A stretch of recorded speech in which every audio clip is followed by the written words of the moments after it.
एक बार जंगल में गधा और टाइगर घूम रहे थे। घूमते घूमते उनकी एक विषय पर आपस में बहस छिड़ जाती है और वो विषय था घास। गधा कहता है घास का रंग नीला होता है और टाइगर कहता है घास का रंग हरा होता है। इसी बात पे बहुत तेज बहस होनी शुरू हो जाती है। अब जब वो बहस छिड़ जाती है तो वो सोचते हैं कि इस बात का फैसला कौन करेगा। तो वो जंगल का राजा शेर के पास चले जाते हैं। शेर कहता है कि बताइए आप किस बात पे झगड़ रहे हैं।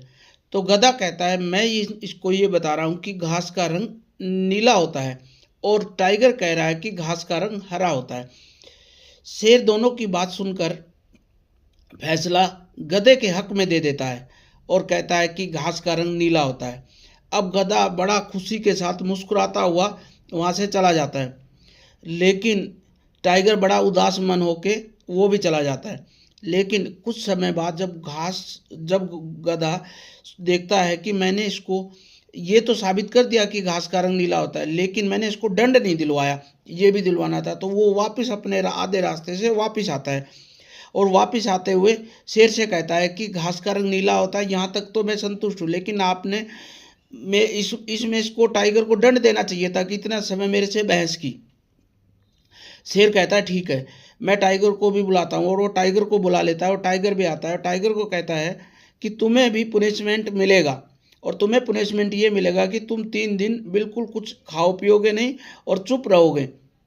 तो गधा बड़ा खुश होता है और गधा होके चला जाता है, वहाँ से चला जाता है, हंसता खेलता हुआ चला जाता है। और टाइगर जब गधा चला जाता है तो शेर से पूछता है कि जंगल के राजा आप ये बताइए घास का रंग हरा होता है, लेकिन आपने गधे के कहने से रंग को भी नीला कर दिया और मेरे को पुनिशमेंट भी दे दी।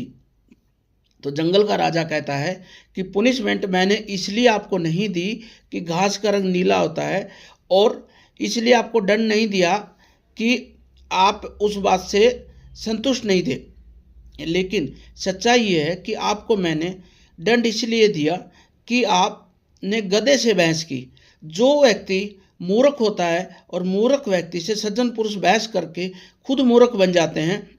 तो इस कहानी के माध्यम से हमें यह प्रेरणा मिलती है, मूर्ख आदमी से कभी बहस नहीं करनी चाहिए। अगर मूर्ख किसी बात को ये कह रहा है कि ये गधा है, भले ही वो गधा हो या ना हो, तो उसको गधा कह के अपना वहाँ से पीछा छुड़वा लेना चाहिए। इस कहानी से हमें यही सीख मिलती है कि मूर्खों के साथ कभी भी बहस नहीं करनी चाहिए। मेरी ये कहानी आपको कैसी लगी अपने शब्दों के माध्यम से कमेंट के माध्यम जरूर बताइएगा। जय हिंद, जय भारत।